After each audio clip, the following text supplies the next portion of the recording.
El día de hoy quiero hablar de este es el último, es el cierre de la serie Buenas Noticias. Y sabes, el mensaje del día de hoy es profundo, pero es muy práctico, ¿ok? Es muy cotidiano, es algo muy alcanzable y muy digerible. Hemos hablado de tres cosas que número uno, cuando tú y yo nos acercamos a Jesús, encontramos un trono de gracia para una nueva oportunidad, para perdón. Número dos, hemos hablado de que en Jesús encontramos también una invitación para caminar en santidad. Pero luego número tres, encontramos en Jesús no solo la invitación para ver si logramos pasar la prueba. No, voy a decirlo así, no partimos buscando una victoria, sino que partimos empezando en una victoria. Tú y yo avanzamos de una victoria que ya fue dada a nosotros por medio de la victoria de Jesús en la cruz. Estuvimos hablando de la justificación. El día de hoy quiero hablar de un aspecto importante de todo aquello que nosotros encontramos en Jesús. Así que lo que vamos a hacer es lo siguiente: vamos a leer un versículo, vamos a orar y vamos a platicar el día de hoy un mensaje que yo sé que va a ser muy bueno para nosotros. ¿Estás listo? Acuérdate, gracias Héctor, gracias por el ánimo. Acuérdense, iglesia, somos una iglesia que celebra.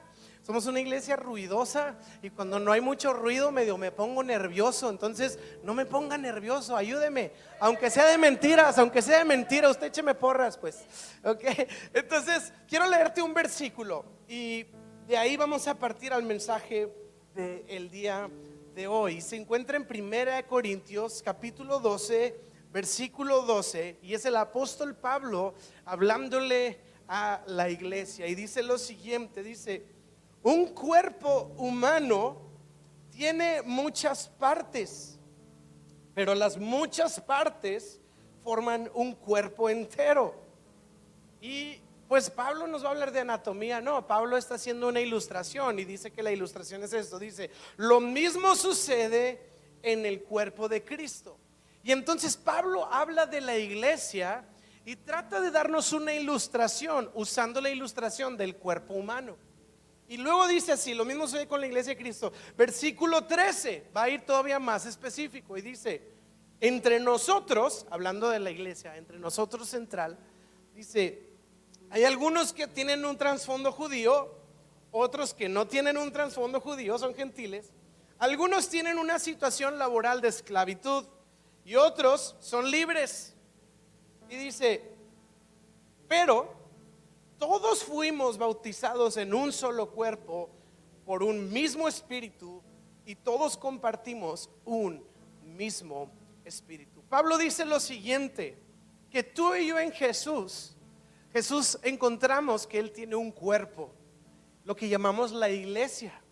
Y Pablo habla de la iglesia y dice, tiene muchas partes. Ahora, ¿todas las partes de tu cuerpo son iguales? Por supuesto que no. ¿Todas funcionan igual? Por supuesto que no. ¿Todas funcionan para lo mismo? Por supuesto que no. Y de eso está hablando Pablo. Y luego se va más práctico y dice, dentro de la iglesia habemos personas bien diferentes. Digo, en Central no se ven tan diferentes porque todos parecen modelos de Sara, pero todos somos muy diferentes. Y luego dice, y algunos son judíos y algunos son gentiles, como diciendo, todos venimos de contextos diferentes, familiares, de problemas diferentes, de pecados diferentes, errores diferentes, virtudes, logros y éxitos diferentes, buenos hábitos, malos hábitos diferentes. Y luego dice, no solo tu contexto, si eras judío o no. Y dice, actualmente hay algunos de ustedes que son esclavos y hay algunos de ustedes que son jefes. En el presente aún viven diferencias en su contexto de vida. Pero luego dice Pablo, pero todos somos bautizados.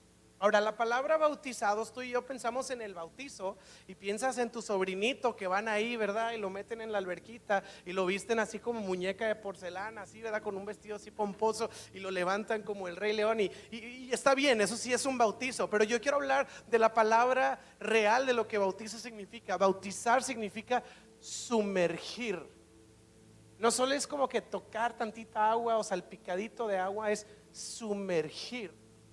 Entonces lo que la Biblia está diciendo es, todos son diferentes, todos tienen contextos diferentes y todos están viviendo situaciones actuales totalmente diferentes, pero todos son sumergidos profundamente en un solo cuerpo por un mismo espíritu. Y esta es la iglesia, es el cuerpo de Cristo. En otras palabras, lo que tú y yo podemos encontrar en Jesús es que somos sumergidos en la iglesia, somos sumergidos en un solo cuerpo. Y me encanta que Pablo usa las palabras todos. ¿Qué quiere decir? No algunos, no ciertos, no excepciones, todos. Voltea que está a su lado y dile: todos, no te hagas. Así que el cuerpo de Cristo es la iglesia, y el día de hoy yo quiero hablar de la iglesia y titulé mi mensaje así: ¿para qué es la iglesia? ¿Para qué es la iglesia? Y este es el mensaje que vamos a estar platicando el día de hoy. ¿Está bien? Eso, oramos juntos.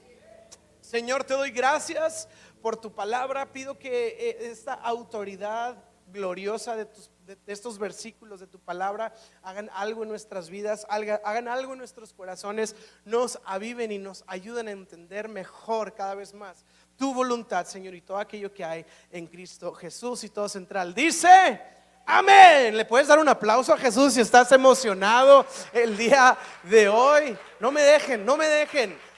Ayúdenme. Entonces, no sé si alguna vez te ha tocado, a mí me sucede comúnmente, me ha pasado muchas veces que estoy compartiéndole de Dios, de Jesús, a alguna persona fuera del contexto de la iglesia. Estoy hablando de mi fe, estoy invitando a alguien a conocer más acerca de la fe. Yo sé que tú lo haces todo el tiempo, pues lo hacemos todo el tiempo.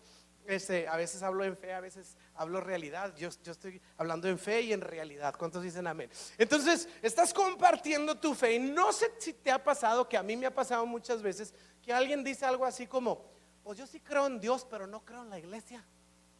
¿Y alguien lo ha escuchado alguna vez? Algún post en Facebook, algún así cuate enojado por ahí: yo sí creo en Dios, pero no creo en la iglesia. O esta otra idea: no, yo sigo a Jesús, pero yo no sigo a ningún hombre. Dios y yo nada más. Jesús y yo, pero yo no sigo a nadie. Yo no necesito. No, nada. Está súper chula, Señor. Y somos llamados a servir a la novia de Cristo.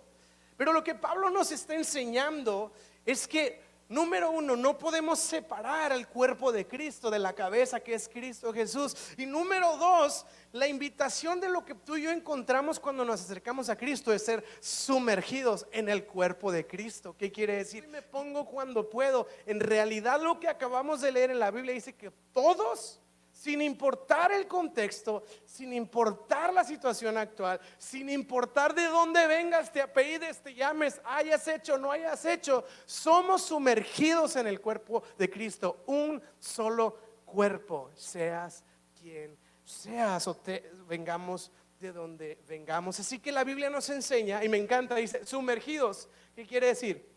La Biblia no dice: y todos somos acercados al cuerpo de Cristo, arrimados. Ay, discúlpenme el lenguaje no tan fino. Ahí nos arrimamos al cuerpo de Cristo, ahí nos acercamos al cuerpo de Cristo, ahí nos conectamos al cuerpo de Cristo. Dice: todos somos sumergidos profundamente en el cuerpo de Cristo.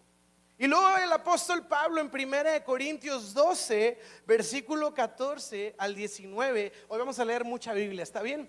Dice esto, 1 Corintios 12, 14, y dice: así es, el cuerpo consta de muchas partes, fíjate bien, diferentes, no de una sola parte.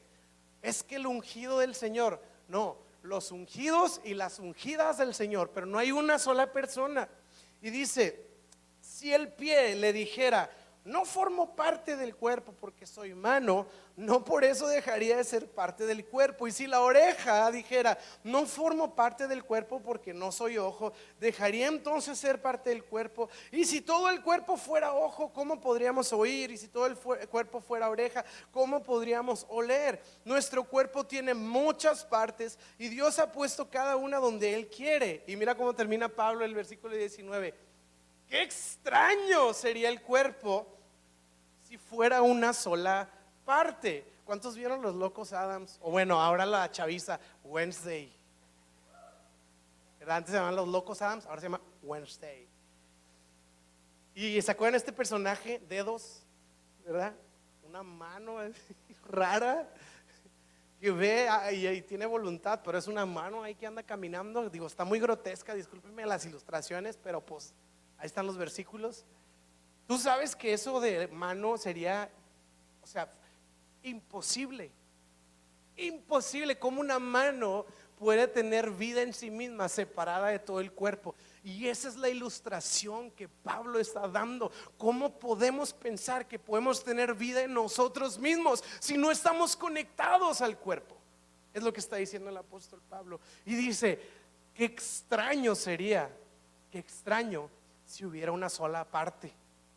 Entonces, si yo creo que yo puedo estar aparte del cuerpo de Cristo, pues Pablo, yo no, diría, eres un cristiano extraño, ¿verdad? Qué extraño pensar que eres como el dedos de la iglesia. Entonces es algo extraño. Ahora, me llama la atención, siguiendo un último versículo de estos de Corintios, en Corintios 12, versículo 21, usa una palabra muy especial el apóstol Pablo.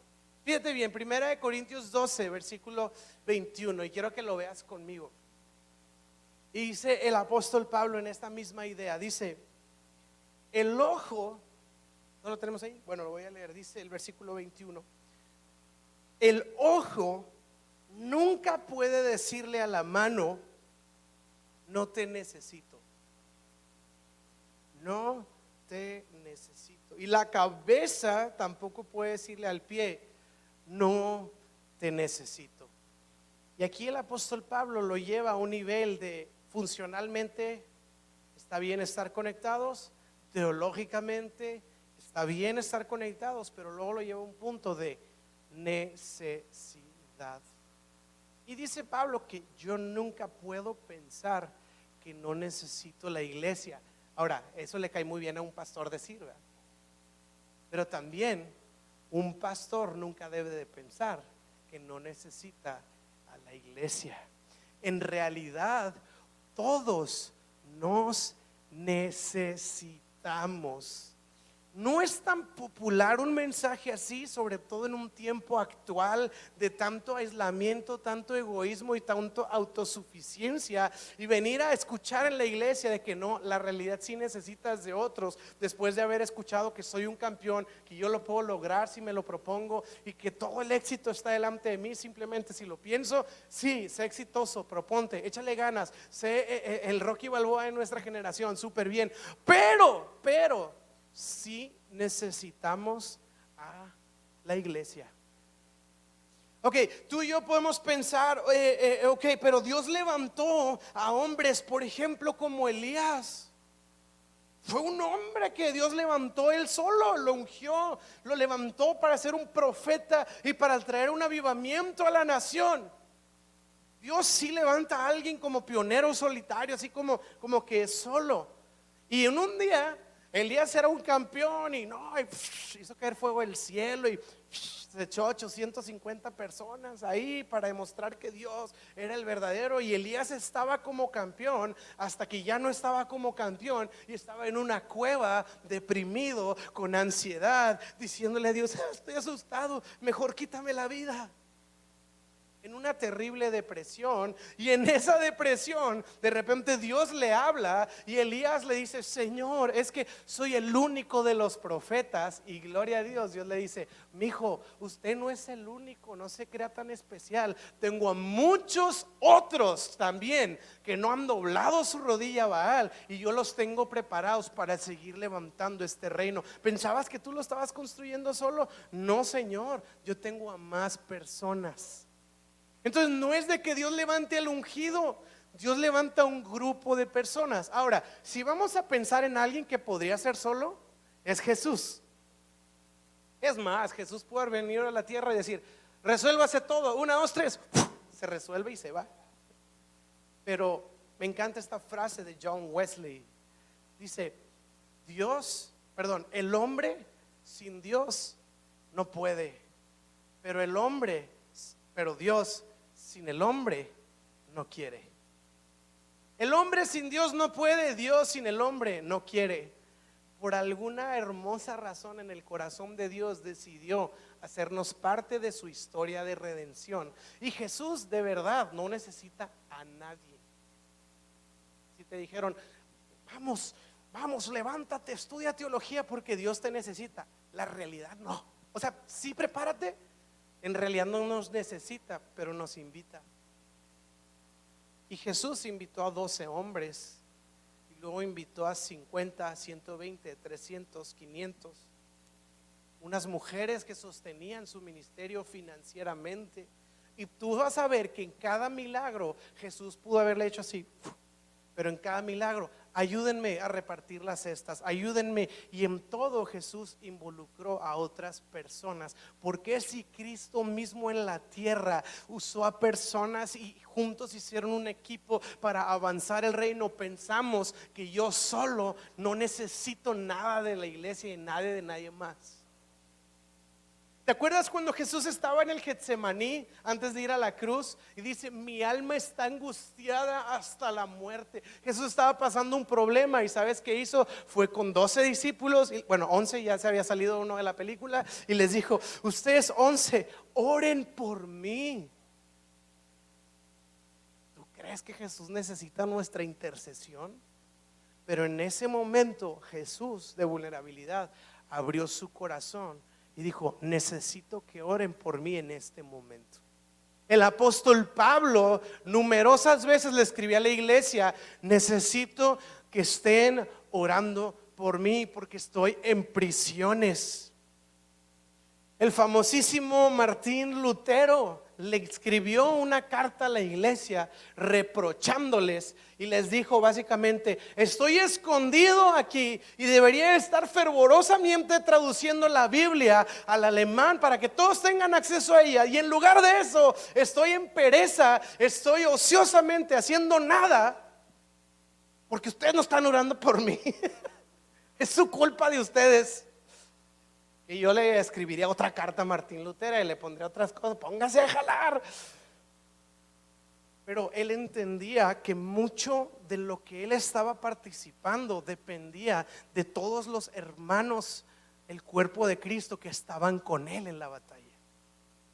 Nunca vas a ver llaneros, pioneros, solitarios en la iglesia. Y la pregunta es esto: si yo necesito la iglesia, ¿para qué necesito la iglesia? Y quiero darte 3 puntos muy prácticos acerca de para qué es la iglesia. Y el punto número 1 es el siguiente: para cumplir el plan de Dios.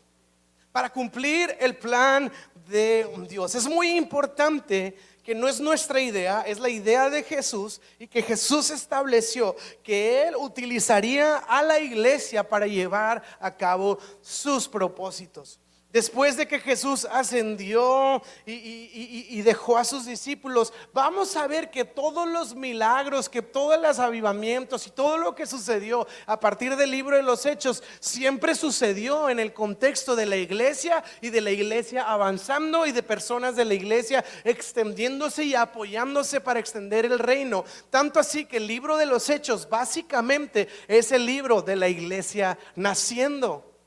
Y sabes, el libro de los Hechos tiene 28 capítulos. Y sabes, se mencionan 26 veces la palabra iglesia, siendo que en los primeros 2 capítulos la iglesia todavía no había nacido. Quiere decir que hay más menciones de la iglesia que capítulos en el libro de los Hechos. Era el nombre de la iglesia el que predominaba a lo largo del inicio de la obra de Cristo Jesús. Sabes, Dios no podemos concebir que haga sus planes fuera del contexto de la iglesia. Y entiéndase que al hablar de la iglesia no me refiero al salón del Novotel. Tú y yo somos la iglesia. Hoy somos la iglesia reunida, mañana somos la iglesia esparcida. Pero somos la iglesia. Y Dios va a llevar a cabo sus planes por medio de la iglesia. Yo sé que en temporadas anteriores ha habido así como que ministerios con el nombre de una sola persona, ¿verdad? Como que Walo Salinas para el mundo, para la gloria de Cristo.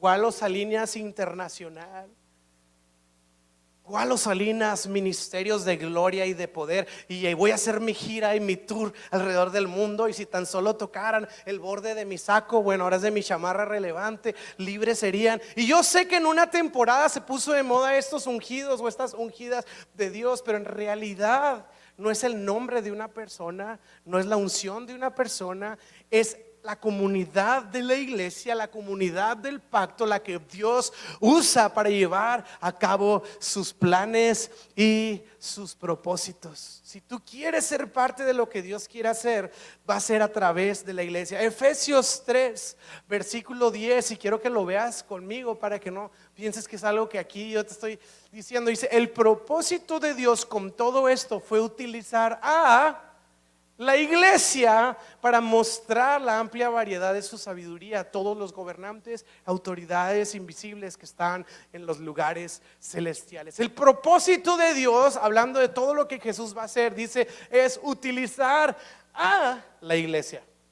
Y a través de la iglesia, Dios va a mostrar la multiforme, muchas formas, muchos colores de su gracia y de su sabiduría. ¿Y por qué es de muchas formas? Porque todos nosotros somos diferentes y cada uno de nosotros tenemos la capacidad de mostrar a otros una parte del corazón de Dios. Quizá tú eres una persona llena de misericordia, súper misericordioso, y cuando alguien venga a Central lo vas a saludar y vas a decir: qué lindos, mira cómo Central es tan atento, y nada más conociste a una persona, pero a través de ese encuentro tú pudiste percibir algo del corazón de Dios. Pero luego te topas a alguien en Central súper alegre, ¿verdad? Y destaca su alegría y su pasión, y es como que qué padre, qué bonita es la vida de fe, mira la alegría que tiene. Y entonces Dios te está usando a ti para mostrar otro aspecto de su gracia y de su sabiduría. Y luego quizá alguno de aquí somos más, no sé, de que vamos, regañones intensos, y qué intenso es esto de la fe, muy apasionados, mucha convicción, ¿verdad? Como que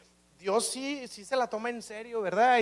Y es otro aspecto de la multiforme sabiduría y gracia de Dios. Por eso la idea, a mí se me hace raro cuando de repente en la iglesia parece que todos están clonados y se parecen al pastor.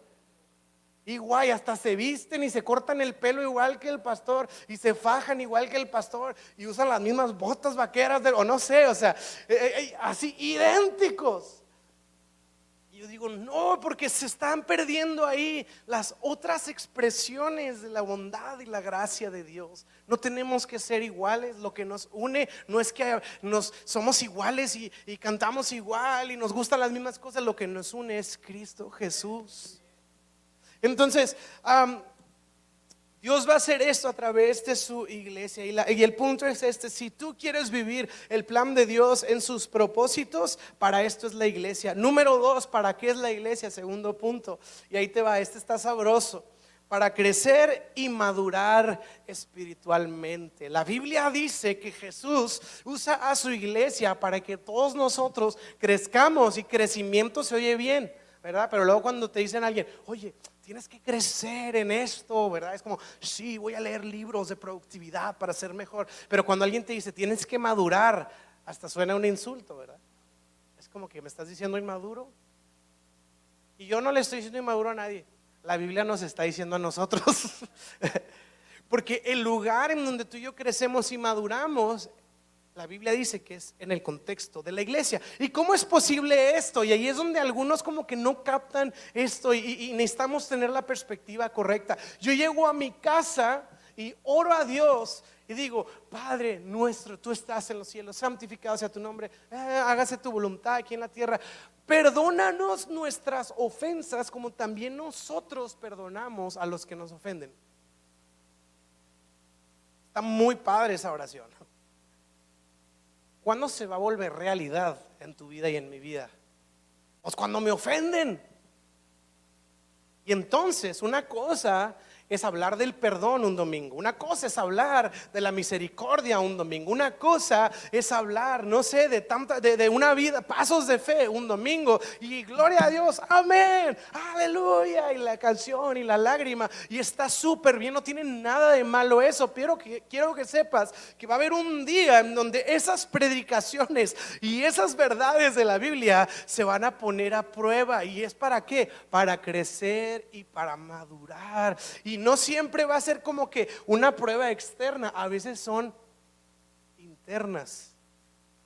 Y es ahí.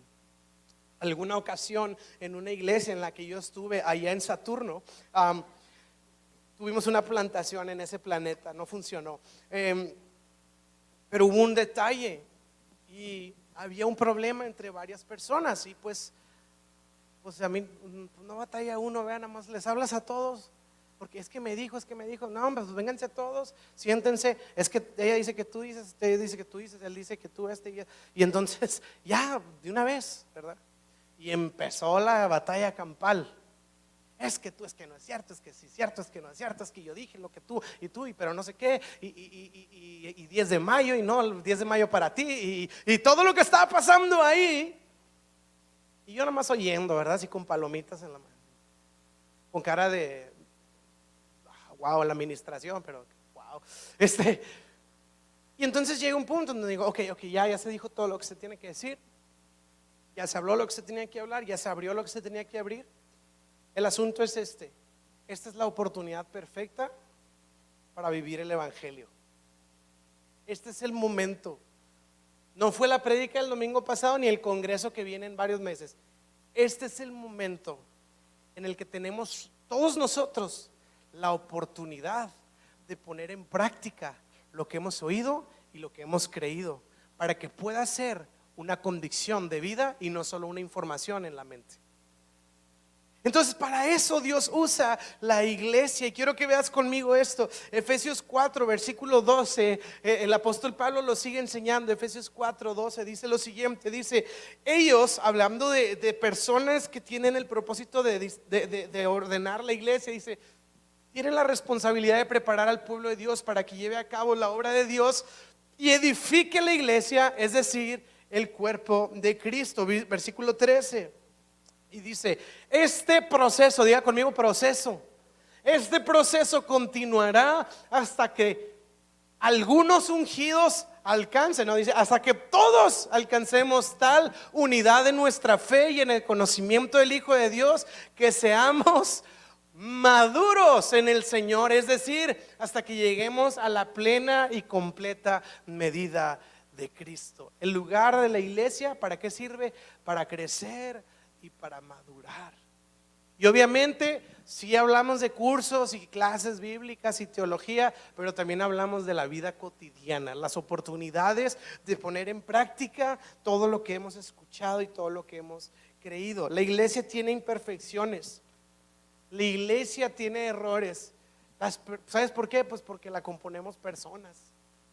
Decía siempre un pastor, de que no hay iglesia perfecta. Si la encuentra usted, no la vaya a arruinar, decía este pastor. Y la realidad es esta. Y sabes que en realidad a cualquier iglesia pudieras ir tiempo suficiente para empezar a observar todo lo que está mal. Pero el punto no es este. El punto es entender que justo esas imperfecciones son oportunidades para nosotros, para crecer, para perdonar, para madurar, para ser parte de la solución, para ser parte de la respuesta, para ser parte de aquellos que siguen embelleciendo a la novia de Cristo. Trae una imperfección, se le corrió el maquillaje, y en vez de decir, mira, qué rara se ve con ese, no, decir, déjame ayudarte. Y este es un proceso de madurez. Nuestro pastor en mucho tiempo nos decía eso: tú vas a ser decepcionado en la iglesia. Y luego nos decía, ya madura pues, como diciendo, va a pasar, pero madura. O sea que cuando pase tengamos la perspectiva correcta, es decir, no pasa nada, y el de acero, y poner en práctica. Ahora no le estoy avisando nada a nadie, ok, tranquilos, me hicieron cara así de que híjole, ya estoy ahí viene, no se preocupe. Vamos a tratar domingo tras domingo de hacer lo más que podamos para parecernos a Jesús. Pero nadie es perfecto, entonces es el lugar perfecto para crecer y madurar. Y último punto, y bueno, con este quiero ir terminando. La iglesia sirve ya dijimos, para crecer y madurar, y ahora este siguiente punto es el siguiente. La iglesia sirve para reanimarnos y fortalecernos. La iglesia sirve para reanimarnos y fortalecernos. A mí me parece complejo cuando alguien está pasando una temporada difícil y su lógica es dejar de ir a la iglesia. Porque no, la estoy pasando mal, no voy a ir.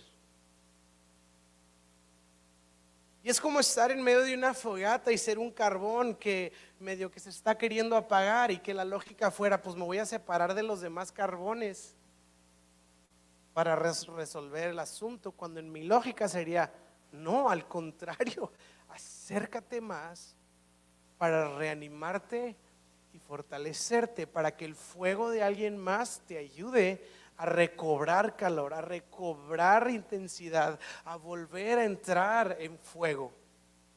En la iglesia es el lugar en donde nos animamos y nos fortalecemos.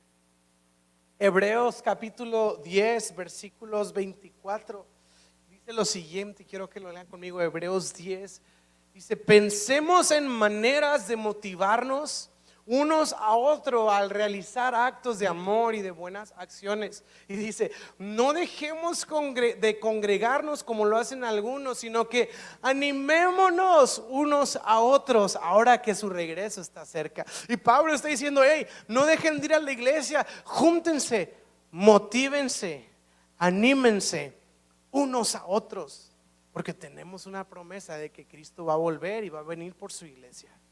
Pero el ánimo es mientras Cristo vuelve, júntense, motívense, sean un ejemplo, inspírense unos a otros, anímense unos a otros. Esta es la idea de los autores de la Biblia acerca de la iglesia, que es el lugar, y lo decíamos el domingo pasado, es el lugar, yo lo veo así, en donde nos apalancamos de la fe de alguien más. Y quizá hoy yo vengo en reserva de energía, pero puedo usar el ánimo y la fe de alguien más para respirar. O quizá hoy vengo lleno, pero puedo ser esa persona que motiva y que anima a alguien más. Al final del día todos estamos juntos en esto y nos necesitamos unos a otros.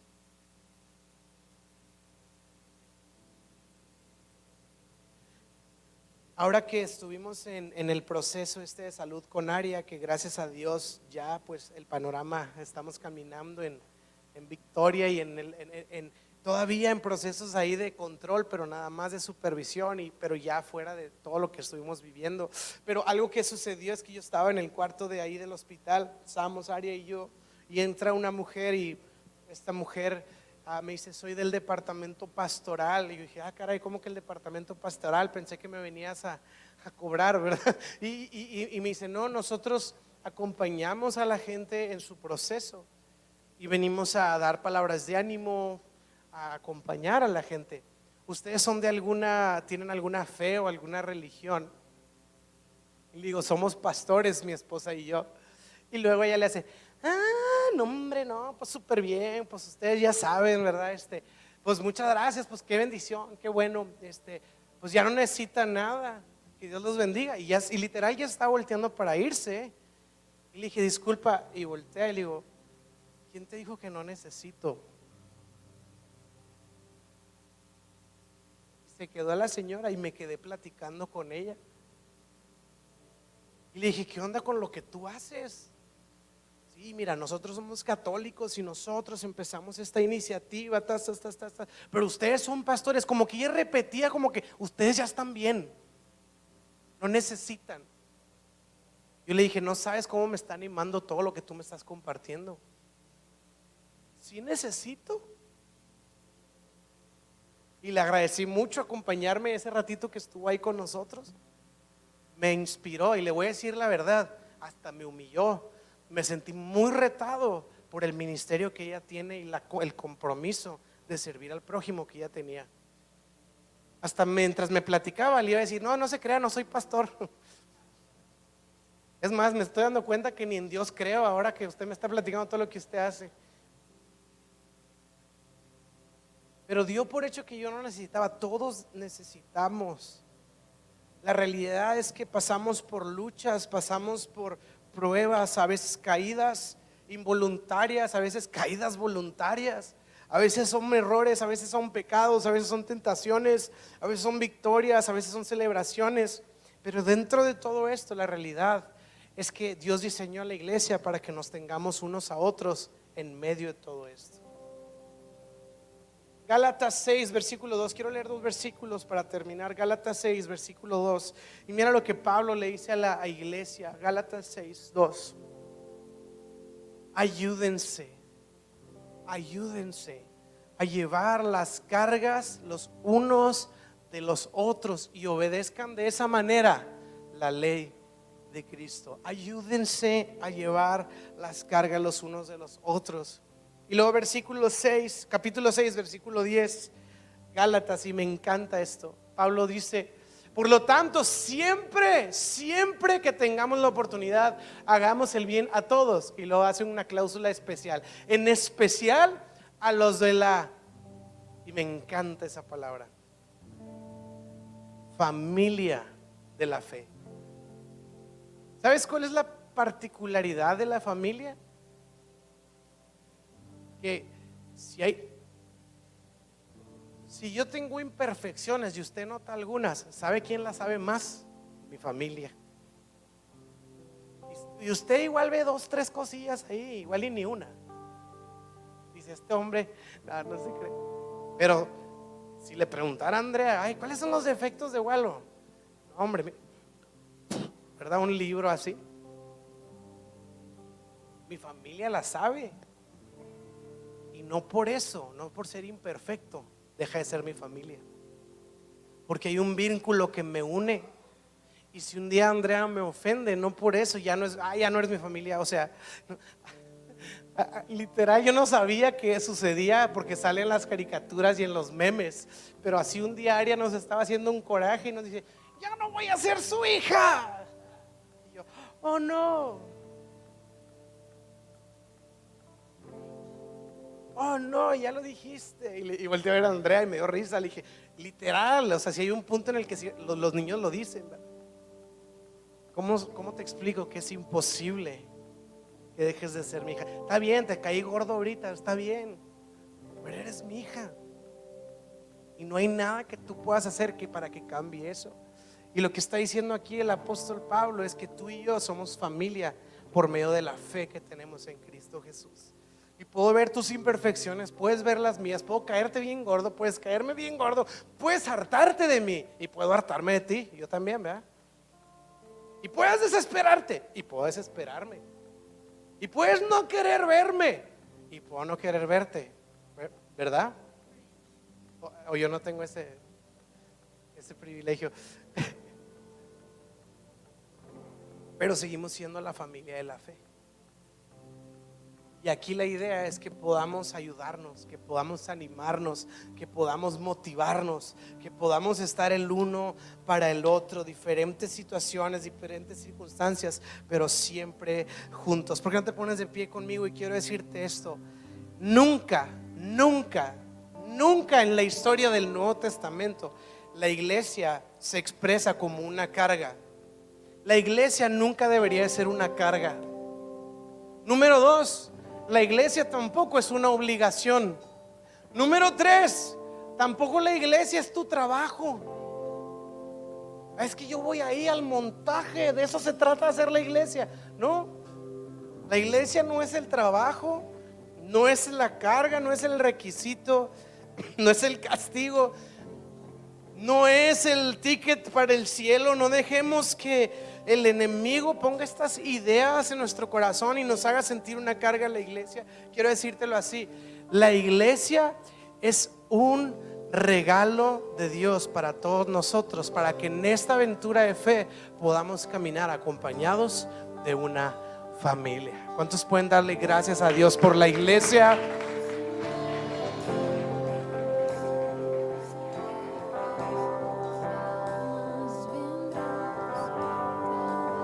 Y quiero terminar cantando esto juntos, porque esta canción dice: somos tu pueblo, somos tu posesión. Y es una declaración, decir, somos. Ahorita mencioné el Padre Nuestro, y Jesús nos está enseñando a orar. No sé si te habías fijado que Jesús dice: Padre, no dijo mío, que estás en los cielos, santificado sea tu nombre, venga a tu reino y hágase tu voluntad en la tierra como en el cielo. Danos hoy nuestro pan de cada día, y nuestras ofensas, como también en comunidad. La fe se vive en comunidad. Amén. ¿Por qué no levantas tus manos, cierras tus ojos y vamos a decirle juntos a nuestro Dios?